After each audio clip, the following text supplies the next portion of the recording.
I don't remember my name. I think I was 4 or 6 years old. I had blonde hair, and my eyes were blue. I was fair-skinned. If I stayed out in the sun for too long, I would get a sunburn. I was a little bit over 3 feet tall, and I weighed only 40 pounds. I was little. I wanted to be a cowboy or a policeman and catch guys. I had toys that I played with. I had a red fire truck and a toy gun. Bang, bang. Someone was mean to me, and I died. Please, help me find my way home. On February 26, 1957, Philadelphia police received a call about a dead child that was placed in a box laying on the side of the road in the Fox Chase section of Philadelphia, Pennsylvania. Homicide detectives transferred the boy to the coroner's office for autopsy. The results confirmed he died of blunt force trauma to the head. On the over 400,000 flyers distributed displaying the boy's likeness, police also released a post-mortem picture of the unknown child fully dressed, seated in an upright position as he may have looked like in life, in the hope it might lead to a clue about who he was. Despite the publicity and sporadic interest in the case throughout the years, his identity is still unknown. This case remains unsolved. Currently, right now, I am at the Ivy Hill Cemetery here in Philadelphia, Pennsylvania. I'm going to show you the grave of America's unknown child. But of course, most of you guys know him as simply the boy in the box. He was found on February 25th, 1957 in the Fox Chase section of Philadelphia. Now, when he was originally found, it was by a man by the name of John Stachwick. I guess he was setting some kind of animal traps, and he was checking his traps. He was looking for muskrats, and he found the boy that was placed in that box. But he didn't want to call the police because he was scared that they would find his traps and give him some kind of fine. So he just goes ahead and leaves the area. Another man by the name of Frank Guthrum, he was a college student at the time. A couple days after that, he finds the box, looks inside, and there is a dead child in this box. Yet again, somebody else that did not call the police. However, the next day, him feeling bad about what he's seen, he finally contacted the police. They go out there and they discover this little boy.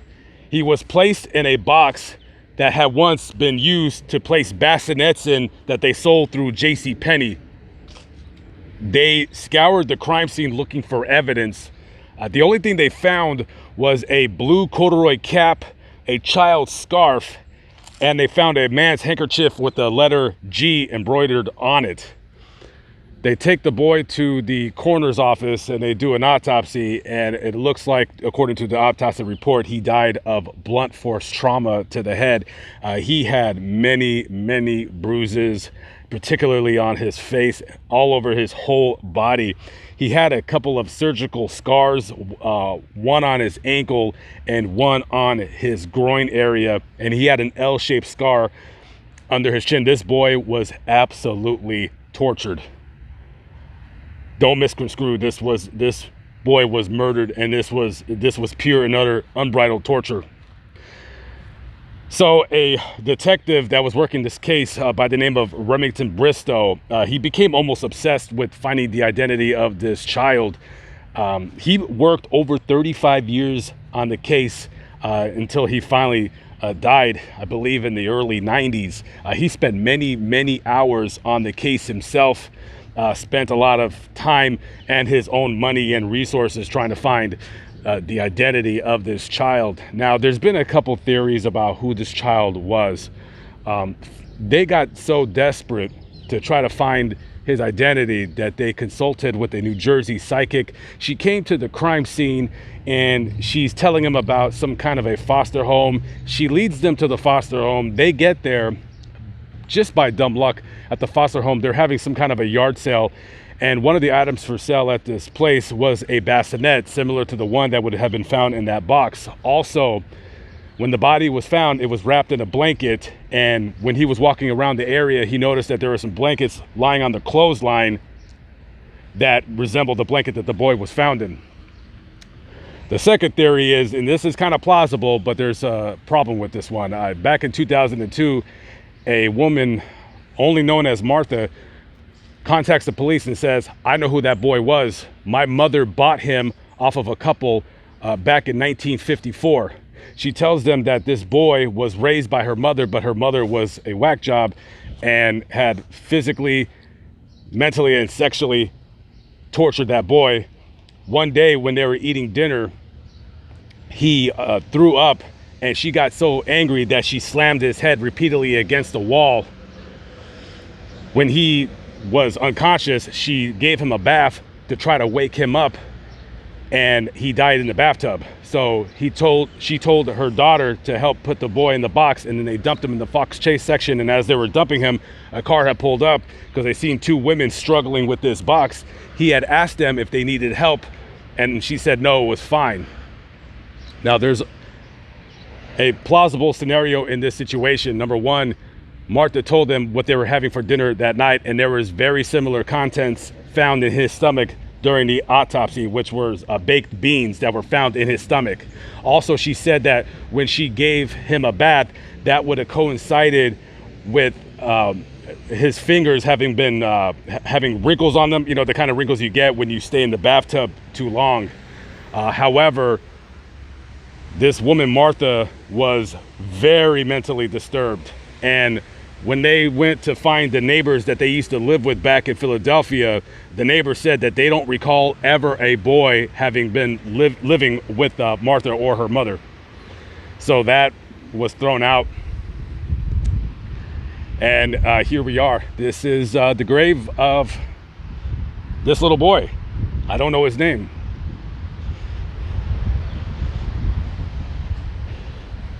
And as you can see, people come here all the time to leave toys for him.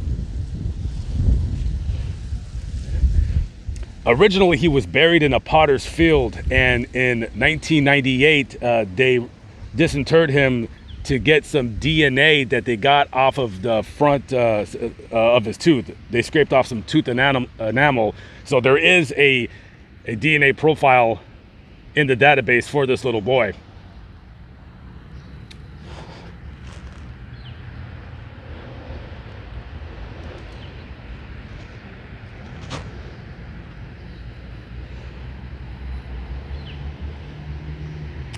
He was reburied here at Ivy Hill on November 11th, 1998. This is Philadelphia's one of the oldest unsolved murder cases they have, and they are still working it, believe it or not. They are still working it. And as each year goes on and on, any and all who have any relation to this child disappears.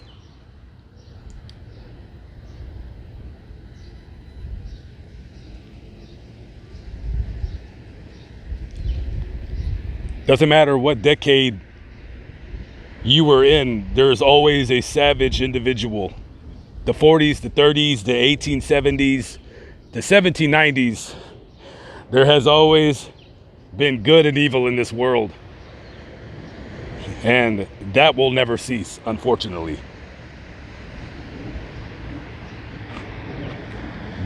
This is his original stone right here.